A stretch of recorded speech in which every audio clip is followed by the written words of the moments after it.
So next I want to go over the borrowing capacity chart, and there's really sort of one key driver from that is this borrowing capacity assumption here. As a platform base, we've got 600%. So what that's saying is, well, based on your incomes times 6 is going to be your maximum borrowing capacity at any point in time. We're going to allow for those incomes to increase into the future. That's what the algorithm does in the back end. At the same time, we've got additional rental incomes coming through the portfolio. We've got savings being contributed towards an offset, which is going to reduce the amount of capacity overall, the amount of debt technically you have overall. And so, it's going to reduce debt and increase your borrowing capacity by doing that as well. You can obviously alter that by turning off savings, place, and offset if you want to.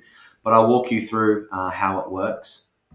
So this black line at the back here is our total borrowing capacity. I might actually just jump straight into the chart here.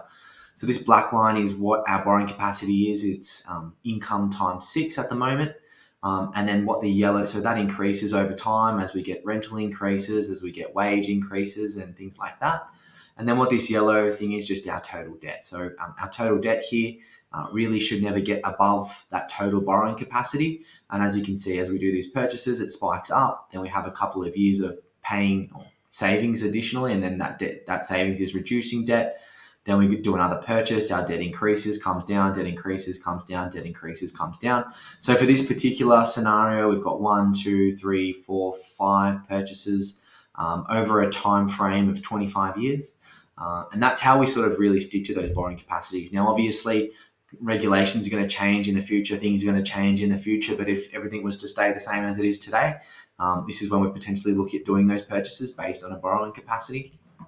And essentially hit our goals within doing those purchases. Again, we can see the equity chart moving up and down as we do those purchases as well, and obviously impacts everything moving forward.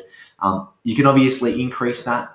So let's say you might say that your borrowing capacity is actually 7 times income, and this will change over time, and that's why it's really critical to revisit that strategy every time you do a subsequent purchase.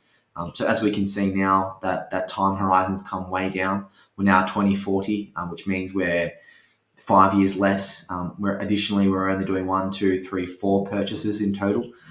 So this is how significantly you can see that borrowing capacity impacts things. Obviously, the higher borrowing capacity, the more we can borrow, the more we can leverage early and get into these additional properties.